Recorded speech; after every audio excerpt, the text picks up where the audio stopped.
الرحمن الرحیم۔ نبی کریم صلی اللہ علیہ وسلم کا پاک ارشاد ہے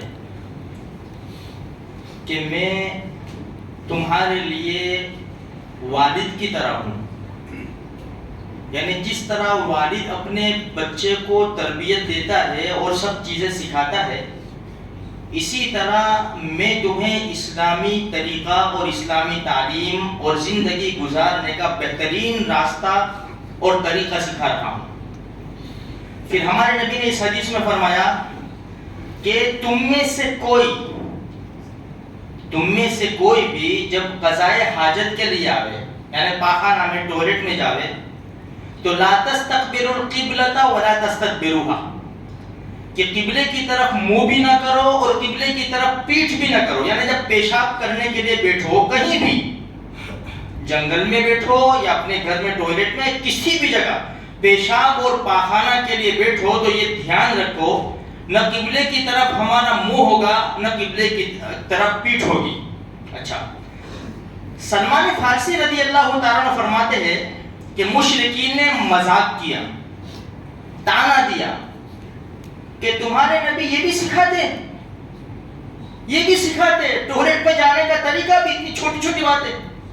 تو سلمان فارسی رضی اللہ تعالیٰ فخر سے، ہاں ہمارے نبی نے تو یہ فرمایا کہ جب تم پیشاب پاخانہ کے لیے بیٹھو تو قبلے کی طرف منہ بھی نہ کرو، قبلے کی طرف پیٹھ بھی نہ کرو اور داہنے ہاتھ سے استنجا مت کرو۔ اسی لیے داہنے ہاتھ سے، اس لیے کہ داہنے ہاتھ سے انسان کھاتا ہے پیتا ہے۔ میرے بھائیوں دیکھو، یاد رکھو، اللہ کے رسول صلی اللہ علیہ وسلم کا فرمان ہے لا تاکلوا بالشمال فإن الشیطان یاکل ویشرب بشمال، بائیں ہاتھ سے نہ کھاؤ نہ پیو، اس لیے کہ شیطان بائیں ہاتھ سے کھاتا ہی پیتا ہے۔ اور ہم کیا کام میں لیتے ہیں بائیں ہاتھ؟ استنجا کرنے میں، پیشاب پاخانہ صفائی کرنے میں ہم بائیں ہاتھ استعمال کرتے ہیں، اور یہی ہاتھ ہمارا منہ کی طرف کیسے اٹھ جاتا ہے؟ تعجب کی بات ہے نا یہ بھی۔ تو میرے بھائیوں، اچھا دوسری ایک بات، بڑے مزے کی بات ہے ہمارے یعنی علاج کے لیے۔ آج کل لوگوں کو قبض بھی بہت ہوتا ہے، یہ ہے وہ ہے سب، بڑا آسان طریقہ بتایا۔ بھائی جب تم ٹوائلٹ کے لیے بیٹھو اپنی حاجت پوری کرنے کے لیے، تو جس طرح انسان جیسے دیسی ٹوائلٹ میں اکرو بیٹھتا ہے، دونوں پاؤں اس طرح تھوڑے چوڑے ہوتے ہیں، تو ایسا فرمایا کہ یہ بائیں طرف مائل ہو جاؤ، اس کو زور لگاؤ۔ اسی لیے بعض کتابوں میں کیا لکھا ہے کہ یہ جو یہ ہاتھ ہے نا، اس کو یہاں رکھ دو، یہاں، اور یہ پاؤں تو دبے گا ہی، اس سے کیا ہوگا، بہت جلدی انسان فارغ ہو جائے گا، بہت جلدی فارغ ہو جائے گا۔ بائیں طرف مائل ہونے کا کہا کہ جھک جاؤ بائیں طرف، یعنی بائیں پیر کی طرف، تاکہ وزن آئے نا تو انسان جلد سے جلد فارغ ہو جائے۔ لیکن آج افسوس کی بات ہے جس طرح ہماری شادی بیاہ میں یورپ کا کلچر ہے، تو یہ ٹوائلٹ میں بھی یورپ کا کلچر آ گیا۔ انسان اخبار لے کر جاتا ہے، اب وہ بیٹھتا ہے، اب اخبار میں دھیان ہوگا کہ یہاں آدھا گھنٹہ، پونا گھنٹہ، 1 گھنٹہ فون لے کے بیٹھے لے گیم کھیل رہے ہیں۔ کیسا مزہ آتا ہوگا بیٹھنے کا، یہ بھی تعجب کی بات ہے۔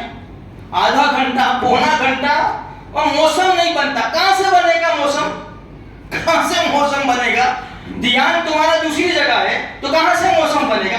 جو طریقہ تم کو شریعت نے بتایا ہے اس کے اوپر عمل کرو، دیکھو کیسا موسم بنتا ہے کہ نہیں بنتا۔ تو یہ غیروں کا طریقہ، انسان جاتا ہے بس آدھا گھنٹہ تک بیٹھے رہتا ہے، اب بیچارے لائن میں کھڑے ہوئے، چکر لگا رہے ادھر سے ادھر، ادھر سے ادھر۔ یہ تو اچھا ہے کہ ہمارے گھر الحمدللہ سہولت والے ہو گئے، ورنہ جو یہ چالی وغیرہ میں پہلے رہتے تھے، ہم خود بھی تو لائن لگی ہوتی تھی، گھر میں جاوے پھر باہر نکلے، گھر میں جاوے پھر باہر نکلے۔ ارے بھائی کیا ہے یار؟ تو میرے بھائیوں، یہ سب ایک کلچر جو آتا ہے، یہ گوروں کا کلچر ہمارا وہاں ہے کہ ناول لے کے چلے جاتے تو ہم بھی لے کے چلے جاتے ہیں۔ اب انسان دم مار رہا ہے، اندر بیٹھے بیٹھے بیڑی ٹھوک رہا ہے، اس کو نقصان پتا ہے۔ یہ جب کھینچے گا نا، دم کھینچے گا نا، تو بدبو نہیں جائے گی۔ انسان بدبو سے ہی بیمار ہوتا ہے۔ میں نے ایک حکیم کی بات سنا ہے کہ حکیم نے کیا کہا، اگر بدبو نہ ہوتی تو انسان 1000 سال جیتا۔ اب یہ بیٹھے بیٹھے بیڑی پی رہا ہے، ہیں. اب وہ اندر سانس کھینچ رہا ہے, ساری بدبو بھی اس کے اندر جا رہی ہے. میرے بھائیو یہ سب بیماریوں کا گھر ہے. طریقہ تو وہی فائدہ مند ہے جو شریعت نے بتایا ہے.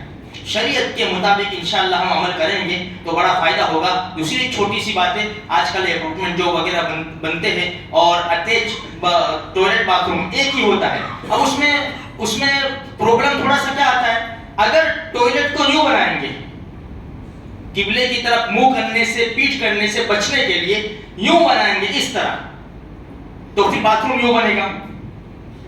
اکثر ایسا ہی ہوتا ہے.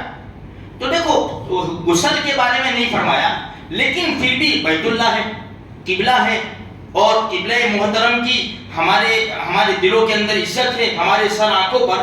تو اگر ہمارا ٹوائلٹ تو اس طرح ہے کہ نہ منہ ہوتا ہے نہ پیٹھ ہوتی ہے, لیکن غسل کرنے بیٹھتے ہیں تو کبھی پیٹھ ہوتی ہے اور کبھی منہ ہوتا ہے.